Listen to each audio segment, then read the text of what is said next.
मुंडे महाराष्ट्रातील असे एक नाव ज्यांचा उल्लेख झाला की कठोर प्रशासन, धाडसी निर्णय आणि भ्रष्टाचार विरोधातील आक्रमक कारवाई डोळ्यांसमोर उभी राहते। गेल्या 2 दशकांहून अधिक काळाच्या प्रशासकीय कारकिर्दीत तब्बल 25 वेळा बदल होऊनही ज्यांनी आपल्या कामाची शैली बदलली नाही असे अधिकारी म्हणून त्यांची ओळख निर्माण झाली आहे। आज पुन्हा एकदा तुकाराम मुंडे चर्चेत आले आहेत आणि यावेळी कारण आहे अन्न व औषध प्रशासन विभागामध्ये त्यांनी सुरू केलेली धडक मोहीम। नमस्कार, मी किशोरी खांडेकर आणि तुम्ही पाहता अनफिल्टर्ड महाराष्ट्र। 25 मे 2026 रोजी तुकाराम मुंडे यांनी महाराष्ट्राच्या राज्याच्या अन्न व औषध प्रशासन विभागाच्या आयुक्त पदाचा पदभार स्वीकारला। या विभागावर गेल्या काही महिन्यांपासून भ्रष्टाचाराचे आरोप होत होते। अन्न भेसळ, गुटखा तस्करी, बेकायदेशीर पान मसाला विक्री आणि ग्राहकांच्या आरोग्याशी खेळ करणाऱ्या अनेक प्रकारांमुळे हा विभाग टीकेच्या केंद्रस्थानी होता। अशा वेळी राज्य सरकारने तुकाराम मुंडे यांच्याकडे या विभागाची जबाबदारी सोपवली आणि पदभार स्वीकारताच त्यांनी आपली कार्यपद्धती दाखवून दिली। पदभार स्वीकारल्यानंतर अवघ्या काही दिवसात राज्यभर एकाच वेळी मोठ्या प्रमाणावर धाड सत्र सुरू करण्यात आली।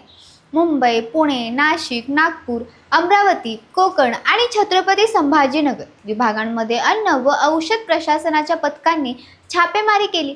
या मोहिमेचा मुख्य उद्देश होता जनतेच्या आरोग्याशी खेळ करणाऱ्या आणि बंदी असलेल्या उत्पादनांची विक्री करणाऱ्या लोकांवर कारवाई करणे। या कारवाई दरम्यान गुटखा, पान मसाला, तंबाखूजन्य पदार्थ, भेसळयुक्त दूध, निकृष्ट दर्जाचे खाद्यपदार्थ, रासायनिक पद्धतीने पिकवलेले आंबे आणि अस्वच्छ वातावरणात तयार होणाऱ्या अन्नपदार्थाची तपासणी करण्यात आली। अनेक ठिकाणी धक्कादायक प्रकार उघडकीस आले। काही ठिकाणी खाद्यपदार्थ तयार करताना कोणतेही स्वच्छतेचे नियम पाळले जात नव्हते। काही ठिकाणी बनावट किंवा चुकीच्या लेबलसह वस्तू विकल्या जात होत्या, तर काही ठिकाणी बंदी असलेला गुटखा आणि पान मसाला खुलेआम विकला जात असल्याचे आढळले। या धडक मोहिमेत अनेक गुन्हे दाखल करण्यात आले आणि 30 पेक्षा अधिक आरोपींना अटक करण्यात आली। अनेक आस्थापनांवर टाळे ठोकण्यात आले। लाखो रुपयांचा मुद्देमाल जप्त करण्यात आला। राज्यभरातील नागरिकांचे लक्ष या कारवाईकडे वेधले गेले, कारण इतक्या मोठ्या प्रमाणावर आणि इतक्या कमी कालावधीत अन्न व औषध प्रशासन विभागाकडून यापूर्वी क्वचितच अशी कारवाई झाली होती। मुंबईतील धारावी परिसरात नूडल्स तयार करणाऱ्या एका युनिटवर छापा टाकण्यात आला। येथे उत्पादनावर योग्य लेबलिंग नसल्याचे आढळून आले। जळगावमध्ये खाद्यतेल मिसळून कृत्रिम दूध तयार केले जात असल्याचा प्रकार समोर आला।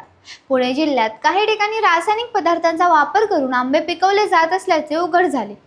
या सर्व घटनांनी अन्न सुरक्षेबाबत गंभीर प्रश्न निर्माण केला। तुकाराम मुंडे यांनी कारवाईनंतर स्पष्ट शब्दात इशारा दिला, जनतेच्या आरोग्याशी खेळ करणाऱ्यांना कोणतीही माफी दिली जाणार नाही।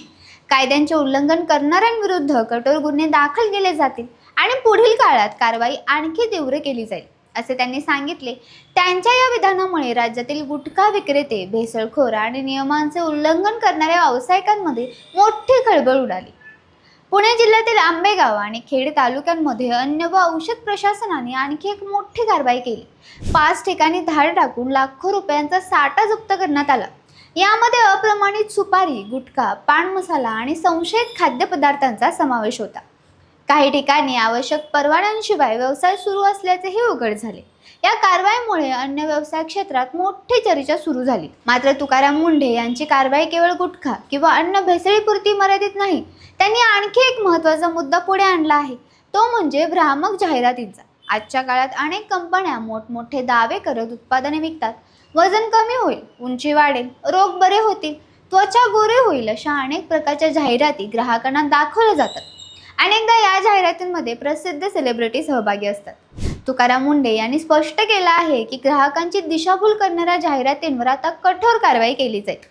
फक्त कंपन्यांवरच नव्हे, तर अशा जाहिरातींमध्ये सहभागी होणाऱ्या सेलिब्रिटींवरही कारवाई करण्याची तयारी प्रशासनाने दर्शवली आहे। त्यामुळे मनोरंजन आणि जाहिरात क्षेत्रातही या निर्णयाची मोठी चर्चा सुरू झाली आहे। तुकाराम मुंडे यांच्या कारकिर्दीकडे पाहिलं तर त्यांची ओळख कायमच कठोर आणि नियमप्रिय अधिकारी अशी राहिली आहे। 2005 मध्ये प्रशासकीय सेवेत प्रवेश केल्यानंतर त्यांनी सोलापूर, नागपूर, वाशिम, कल्याण, जालना, मुंबई, सोलापूर, नवी मुंबई, पुणे, नाशिक आणि नागपूरसह अनेक ठिकाणी महत्त्वाच्या पदांवर काम केले। प्रत्येक ठिकाणी त्यांनी काही ना काही धाडसी निर्णय घेतले आणि त्यामुळे ते चर्चेत राहिले। नवी मुंबई महापालिकेचे आयुक्त असताना त्यांनी अधिकृत बांधकामांविरोधात मोठी मोहीम राबवली। पुणे PMPL मध्ये काम करताना शिस्तीवर भर दिला नाशिक महापालिकेचे आयुक्त असताना शहरातील अनेक प्रशासकीय सुधारणा राबवल्या. नागपूर महापालिकेचे कोविड काळात त्यांनी केलेले काम विशेष चर्चेत आले. त्यांच्या कारकिर्दीतील सर्वात चर्चेचा विषय म्हणजे वारंवार होणाऱ्या बदल्या. अनेक वेळा कठोर निर्णय आणि राजकीय दबावाला न जुमानण्याच्या भूमिकेमुळे त्यांची बदली झाल्याचे आरोप झाले. त्यामुळेच तुकाराम मुंढे हे प्रामाणिक आणि तडफदार अधिकारी म्हणून सामान्य जनतेमध्ये लोकप्रिय झाले. आज परिस्थिती अशी आहे की राज्यातील अनेक नागरिक तुकाराम मुंढे यांच्याकडे आशेने पाहत आहेत. कारण अन्न भेसळ, गुटखा विक्री आणि ग्राहकांची फसवणूक हे विषय थेट जनतेच्या आरोग्याशी संबंधित आहेत. जर या क्षेत्रात कठोर कारवाई झाली तर लाखो लोकांच्या आरोग्याचे संरक्षण होऊ शकते. महाराष्ट्रात गुटखा बंदी लागू असतानाही अनेक भागांमध्ये त्यांची बेकायदेशीर विक्री सुरू असल्याचे वारंवार समोर येते. या व्यापारामागे मोठी आर्थिक साखळी असल्याचे मानले जाते. त्यामुळेच या व्यापाराविरुद्ध कारवाई करणे सोपे नाही. मात्र तुकाराम मुंढे यांच्या नेतृत्वाखाली सुरू झालेल्या मोहिमेमुळे प्रशासनाचा संदेश स्पष्ट गेला आहे की कोणालाही कायद्यापेक्षा मोठे समजले जाणार नाही. आगामी काळात ही मोहीम किती व्यापक होते, किती मोठे रॅकेट उघडकीस येतात आणि ग्राहकांच्या आरोग्यासाठी आणखी कोणते निर्णय घेतले जातात याकडे संपूर्ण महाराष्ट्राचे लक्ष लागले आहे. पण एक गोष्ट निश्चित आहे, तुकाराम मुंढे यांनी अन्न व औषध प्रशासन विभागाची जबाबदारी स्वीकारतात राज्यभरात एक स्पष्ट संदेश दिला आहे. जनतेच्या आरोग्याशी खेळ करणाऱ्यांची आता खैर नाही. आणि म्हणूनच आज महाराष्ट्रात पुन्हा एकदा तुकाराम मुंढे या नावाची चर्चा होत आहे. 21 वर्षात 25 वेळा बदली होऊनही न झुकणारा अधिकारी, नियमांसाठी लढणारा प्रशासक आणि भ्रष्टाचाराविरोधात कठोर भूमिका घेणारा अधिकारी म्हणून त्यांची प्रतिमा अधिक मजबूत होताना दिसत आहे. पुढील काही महिने महाराष्ट्रातील अन्न सुरक्षा आणि ग्राहक संरक्षण व्यवस्थेसाठी अत्यंत महत्त्वाचे ठरणार आहेत. आणि या संपूर्ण प्रक्रियेच्या केंद्रस्थानी असतील तुकाराम मुंढे.